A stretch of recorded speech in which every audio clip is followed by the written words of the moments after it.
Hello there once again. How do you test for the degree of water pollution? You know, that the water is actually pure or that the water is actually clear and in a glass doesn't mean it is safe for drinking.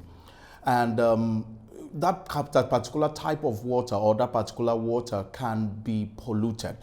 Now, how do you test for the degree of pollution?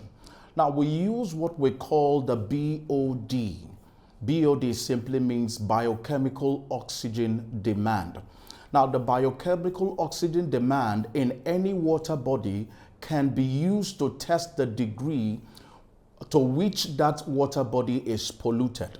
It can be used to test the degree to which that water body is polluted.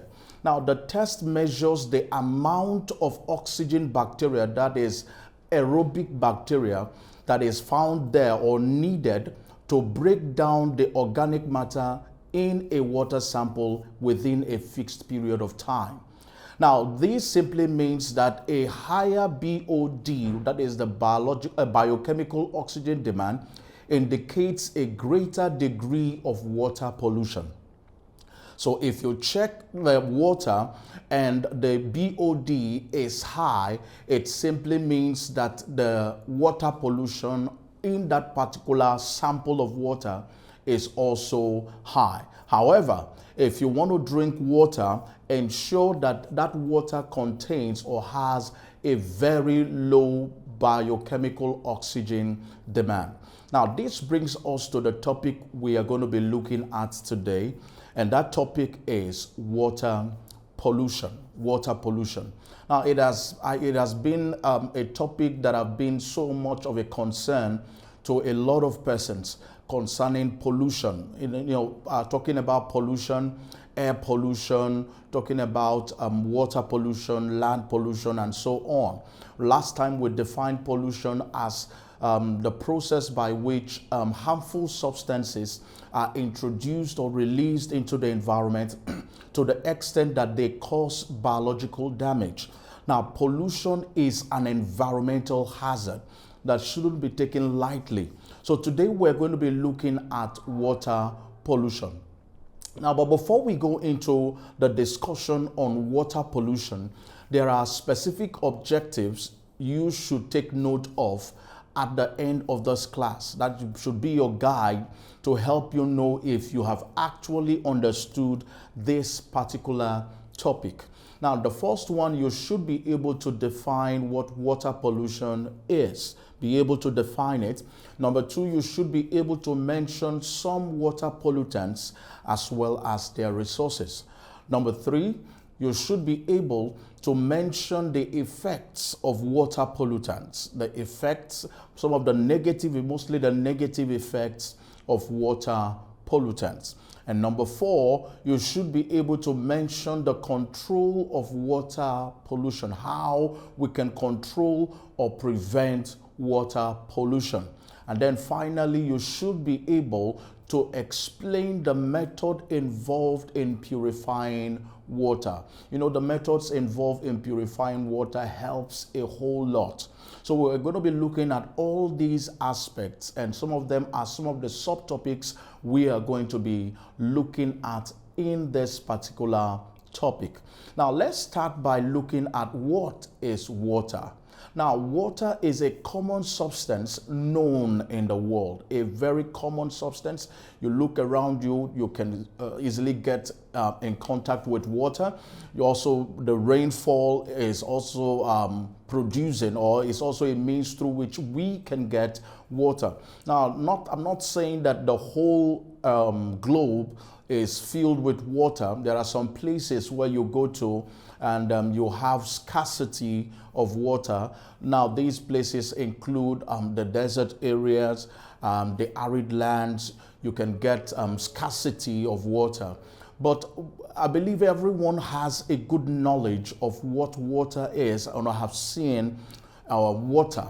Now, water is a very good solvent. It's a good solvent for many substances. Now, when we say solvent in the sense that many substances dissolve in water. So a solvent is actually a substance that dissolves a solute.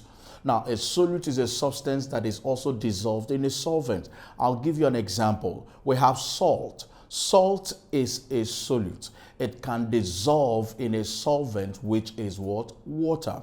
So salt is a solute. Water is a good word solvent for many substances, and really actually water actually really occurs in its pure form in nature. You can't per se say or tell us that you can actually get pure water, a water that is actually pure. Now, all waters, no matter the source, they are not actually pure, but can be treated and made pure. Now, chemically speaking, or chemistry-wise, water is made up of hydrogen as well as oxygen in the ratio 2:1. And that's why we have the chemical formula for water to be H2O. So it's made up of just hydrogen as well as oxygen. Now, there are also several sources through which water can be obtained or gotten. Now, we have rainwater, like I mentioned, rain falling down. Rainwater is also another source through which water can be obtained. We have the spring water. We have the well water, that is from the well, from the ground. We have the river water. We have the lake water. We have ocean and sea water. Now, these are some of the sources through which we can get or obtain water.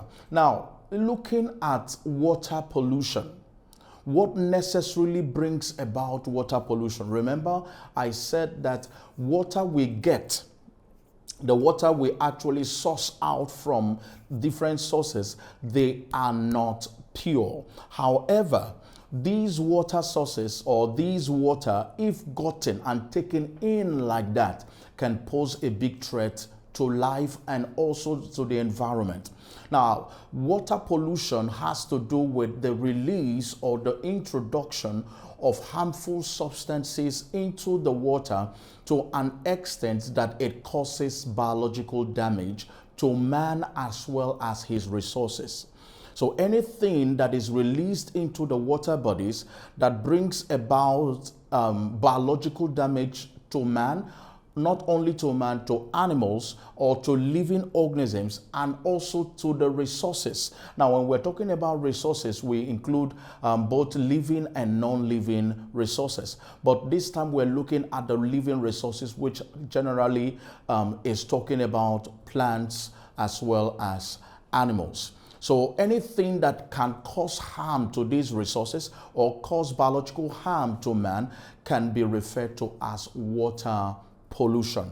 So it should not be taken lightly. It is something that should be actually studied and learned. Now, water pollutants are actually substances which, when released into the environment or into water bodies, can cause biological damage to man and his resources. So in other words, what we're saying is that the process of releasing these harmful substances, which can be based on human activities or can be also a natural activity, brings about water pollution. While those substances that are found to cause water pollution are referred to as water pollutants. And we're going to be looking at some of these water pollutants as well as their sources. Some of these water pollutants as well as their sources. Now, number one major source of water pollutants or water pollutant, or one of the examples of water pollutant, is sewage. Now, sewage simply means liquid waste. Sewage is liquid waste. And liquid waste can be sourced from sewage systems. It can be sourced from so many places, and these sewage systems are connected to homes, they are connected to factories and so many other, even offices. So the water waste or liquid waste that is coming out from the homes, that comes out from industries, factories, as well as offices and so many other places, they are referred to as water pollutants. And when they are channeled into water bodies, they tend to pollute that water body, bringing about water pollution. Another important water pollutant is pesticides and fertilizers. Pesticides and fertilizers. You will agree with me, pesticides and fertilizers are chemicals. These are chemicals, and they are applied on farmlands or on the soil. Now, pesticides are actually chemicals that helps to control pests. In fact, it is an example of chemical way of controlling pests, chemical control of pests. So it is a good thing. Now, also, if you look at fertilizers, fertilizers are also chemical substances which, when applied to soil or to on the farm crops, they bring about the fertility of the soil and also the increased yield of farm produce. So they are good. But most times when these chemicals, which are pesticides as well as fertilizers, are washed by erosion from farms into river bodies, into streams, into ponds, into other water bodies, it poses a great damage or threat to living organisms in the water bodies or to aquatic organisms. It can bring about a whole lot of things. We're going to be looking at some of the effects. So one of the ways pesticides and fertilizers are seen actually as water pollutants is based on the fact that they are washed into water bodies from the farm when they are applied on the farm. So they can serve, we can also call it chemical pollutants or water pollutants. Number 3 on the line is chemical waste. Now, there are some chemicals which are dumped in water bodies. Most persons, most industries, their dumping site is actually water bodies. So most times after their activities, even you see some ships at the harbor, they release so much chemicals on water bodies. Now, these chemicals on water bodies pose a great threat. They can bring about biological damage. So chemical waste is also another type of water pollutant, and it can be sourced from industries and shipped at harbor.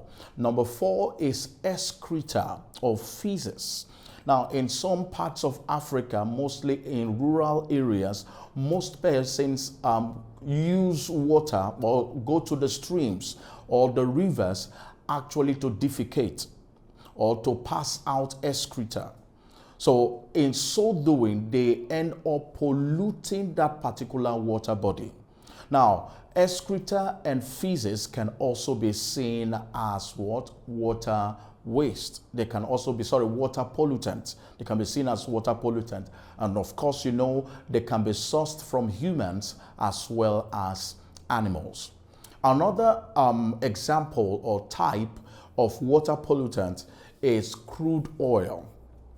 Now, crude oil in itself is not a water pollutant, but the spillage, where we talk about oil spillage. So oil spillage can also be referred to as a water pollutant. Based on oil spillage rather, crude oil can be referred to as a water pollutant. Now, it is sourced from drilling. Now, most times crude oil can be drilled from water. So it can be sourced from drilling. It can also be sourced when loading and unloading of oil tankers. Now, most persons are not so careful when loading oil tankers and ships and so many other vessels, and also when they are offloading these crude oil barrels. And most times, due to carelessness, some of these crude oil spill into water bodies, thereby causing water pollution. Now, we're going to be looking at some of the effects of water pollution. Some of the effects of water pollution. Remember when we defined water pollution, we said that it causes biological damage. It can bring about biological damage to man and also to the resources around man. Now, one of the effects of water pollution is that it supports the growth of pathogens that can cause diseases. In fact, it is one of the major ways through which diseases can be spread. Remember, in biology, there is also what we call waterborne diseases. Now, waterborne diseases is actually as a result of water pollution. Take for instance, we talked about EXCRETA and FAECES as ways through which most persons in rural areas, in underdeveloped places in Africa, people go there to defecate. Now, most persons are carriers of pathogens. And so when they defecate on water bodies, they also encourage the spread of these pathogens. You know, most animals go there to drink water from these rivers, from streams, and also humans, and also man. They make use of these water bodies both domestically as well as industrially. Okay, so using it domestically for cooking, for drinking, and so many other things can pose a threat. One of the waterborne diseases we know very well is cholera. We have cholera, we have diarrhea, we have dysentery. These are some of the diseases that can be transmitted when someone takes in water bodies or takes in water infested with what? Pathogens. So it can lead to the spread of disease. The second effect of water pollution is that it makes water unfit for drinking. Imagine yourself drinking a water that is polluted. It makes water unfit for drinking. Pathogens are found in it. In fact, the taste is not nice. And in fact, any water that has taste is referred to as an impure water. It's referred to an impure water. Imagine yourself drinking water from the ocean. It is not palatable. So it makes water unfit for drinking. Number three effect of water pollution is that it can lead to the death of aquatic organisms.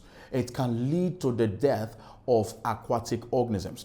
An example of water pollutants that can bring about the death of aquatic organisms include crude oil spill. Okay, so when crude oil spills or there is an oil spillage on water bodies, it can bring about the death of aquatic organisms. Also, when pesticides and fertilizers wash from farms into water bodies, it can also bring about the death of aquatic organisms. And also chemicals, when these chemicals spill on water bodies or they are dumped from factories on water bodies, it can also lead to the death of aquatic organisms. Number four effect of water pollution is that it can become toxic to human body when it is accumulated. It can become toxic. For instance, if water is infested or if a particular water you are consuming, okay, humans are actually consuming water that is full of these particles, lead and mercury. Of course, you know it's going to cause a whole lot of damage to your skin. It's going to cause a whole lot of damage to your organs when they accumulate. So the accumulation of certain toxins in the body can lead to a whole lot of disaster, and it comes most times when humans consume and make use of water that is actually polluted or polluted water. Number five, it can produce unpleasant smell. It can produce unpleasant smell. Imagine sewage being released into the water bodies, and aquatic organisms die and decay starts taking place in those water bodies. Of course, it produces an offensive smell. It can produce unpleasant odor, making the whole place have a very pungent and unpleasant smell. So it can produce unpleasant odor or smell. And number 6, it leads to the migration of aquatic organisms. Yes, it leads to the migration of aquatic organisms. Now, why is it leading to the migration of aquatic organisms? It's because that particular area or that particular place in the water body where these aquatic organisms actually see as their home is polluted. Now, imagine your own environment polluted like that. Definitely, it will lead to you moving out of that particular place to somewhere else where it is actually safe. The same is also applicable to aquatic organisms. When a particular water body is polluted, it brings about death and also migration of aquatic organisms, moving away from that particular place. And then also we have other aspects of effects of water pollution. Number 7, it leads to the rapid growth of water plants. Now, this brings us to what we call eutrophication. Now, please note that eutrophication is all about the rapid growth of water plants. The increased growth of water plants when nitrates. Now, it comes when nitrates and phosphates from agricultural waste, from industrial waste, from sewage, they now get into water bodies. Now, when they get into water bodies, it brings about increased growth of water plants. And these water plants are mostly algae. They grow. It brings about their growth. And once this happens, we call that eutrophication. Now, please note this. Eutrophication actually upsets the balance of aquatic ecosystem. How does it affect the balance of aquatic ecosystem? Now, in an ecosystem, we have a particular food chain. We have producers, we have consumers, we have producers, yes, we have consumers and decomposers.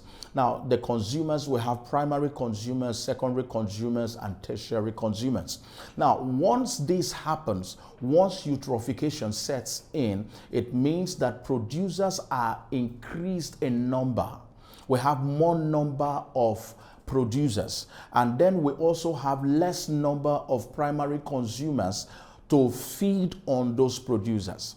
And with time, because of the unlimited producers that are found there, most of these producers, when they die due to their life cycle, when they die, decomposers act on it, and this brings about putrefaction. And of course, it reduces the oxygen level in water, and that will result in the death of so many aquatic organisms.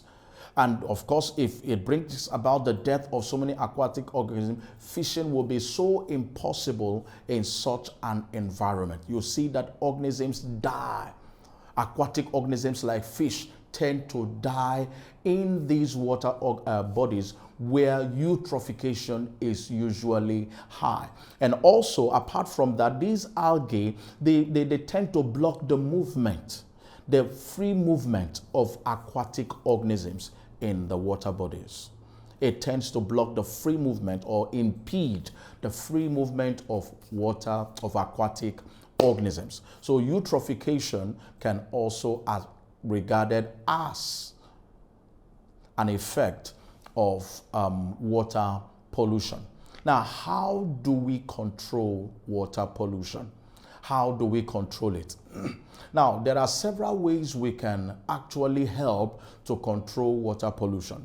One of the ways we can control water pollution is dumping of refuse or petrochemicals or petrochemical byproducts into water bodies should be prohibited. It should be prohibited. Dumping of refuse, dumping of sewage, dumping of petrochemical byproducts from industries into should be prohibited.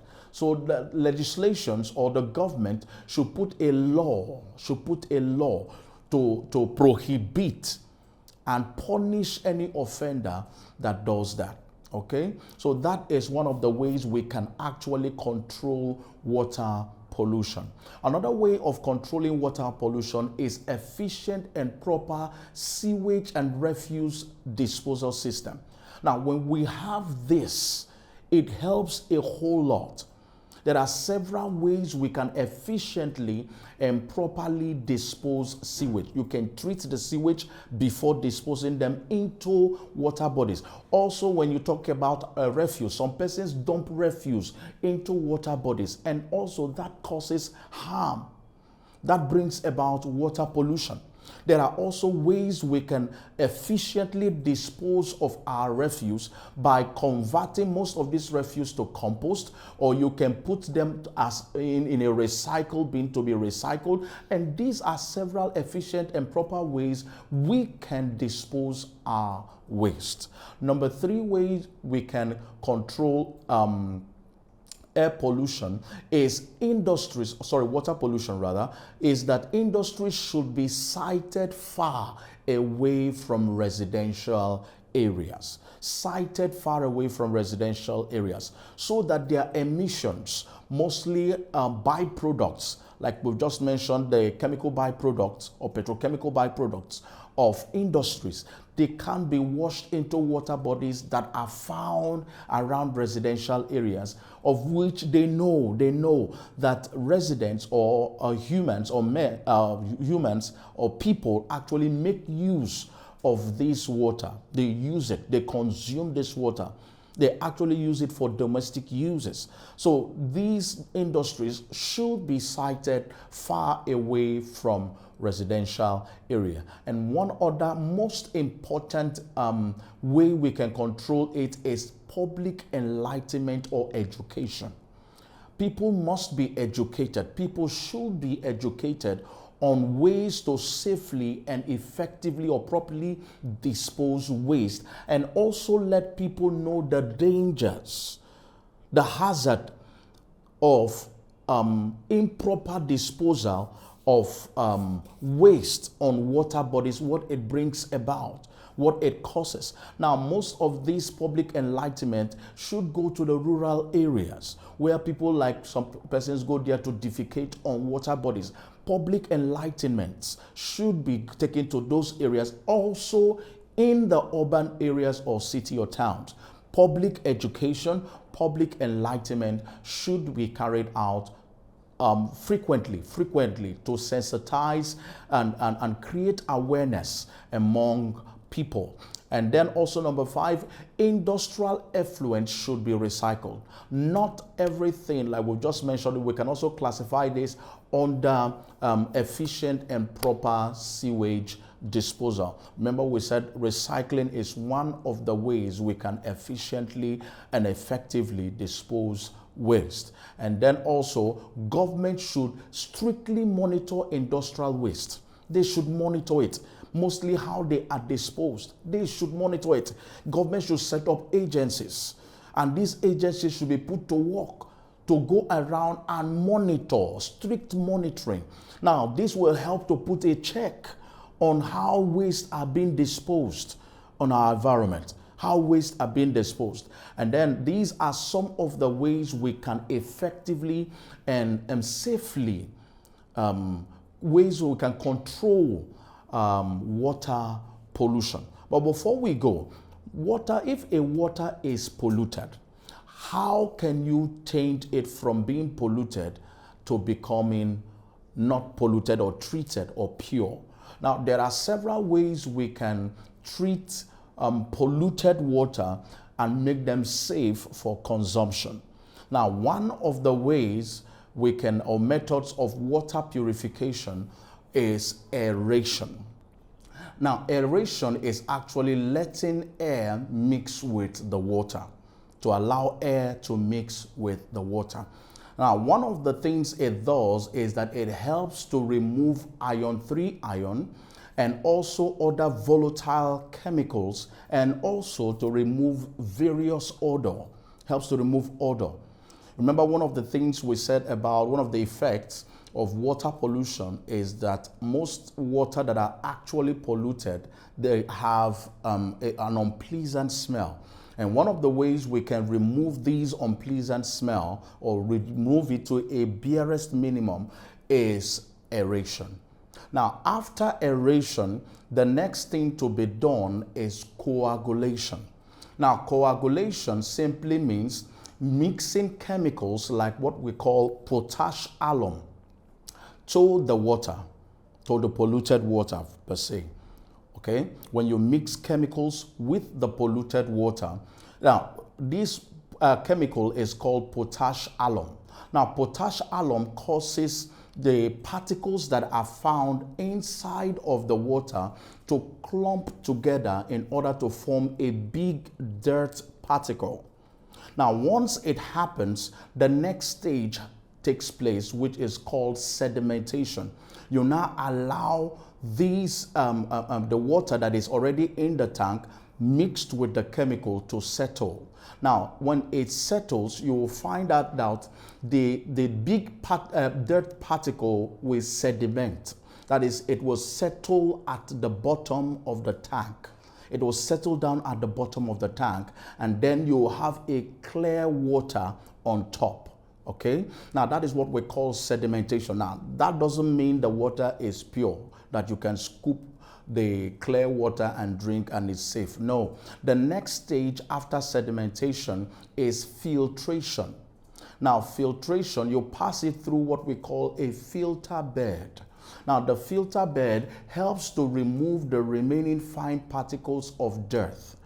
Okay, now what happens after sedimentation? You take out the clear part, or you can apply the technique of decantation, decant the clear part out. Now, when you have gotten out that clear part and leaving behind the sediment, you take that clear part, pass it through a filter bed to remove the remaining fine particles of dirt that may have been collected in the clear water. Okay, so after filtration, the next thing you do is disinfection. Now, we have different ways of disinfecting water. One of the ways we disinfect water is by boiling it. You boil it. Another way we can disinfect water is by adding chlorine, chlorinating it. Okay, we call that chlorination. So by adding chlorine to it, chlorine helps to kill germs that are found in that water. And another way we can disinfect water is by treating it with ultraviolet radiations. Now, ultraviolet radiations have the potency also of destroying microorganisms that are present in that particular water. So these are the ways or methods we disinfect water. These are the methods or ways we can disinfect water: by boiling, by chlorination, and also by ultraviolet radiation. Now, after that is done, the next thing is that if you want, you then add mineral elements. Mineral elements like iodine and fluorine, which can serve as supplements to prevent goiter and also tooth decay. Now, after the addition of mineral elements, the next thing is storage and then distribution. Now, make sure you store these treated water in clear germ-free treated tanks or reservoirs, and then you connect them through pipes to for domestic as well as industrial users. So these are some of the ways or effective methods of treating polluted water. Okay, so this is where we call it a wrap-up on this particular class on water pollution. But before we go, let's take a look at some few questions involving pollution, not just water pollution, but generally pollution. Let's take a look at questions from the UTME. Okay, few questions. We have 10 questions here, but we're going to pick at least 5, and in subsequent time we're going to answer some of these other questions. Now look at question 1. Which of the following methods will not reduce air pollution? will not reduce air pollution. A says citing factories factories and power stations away from residential area. Definitely it helps to reduce air pollution. Then B says using lead-free petrol in cars. Of course, it helps to reduce air pollution. And then C says recycling tins and cans and bottles. Okay, recycling of tins, can and bottles doesn't has no effect on air, had no effect on the atmosphere. And D says building tall factory chimneys. Yes, it helps to safely discharge effluents from gases, mostly from industries and factories. So the correct answer to the question which does not reduce air pollution is actually option C.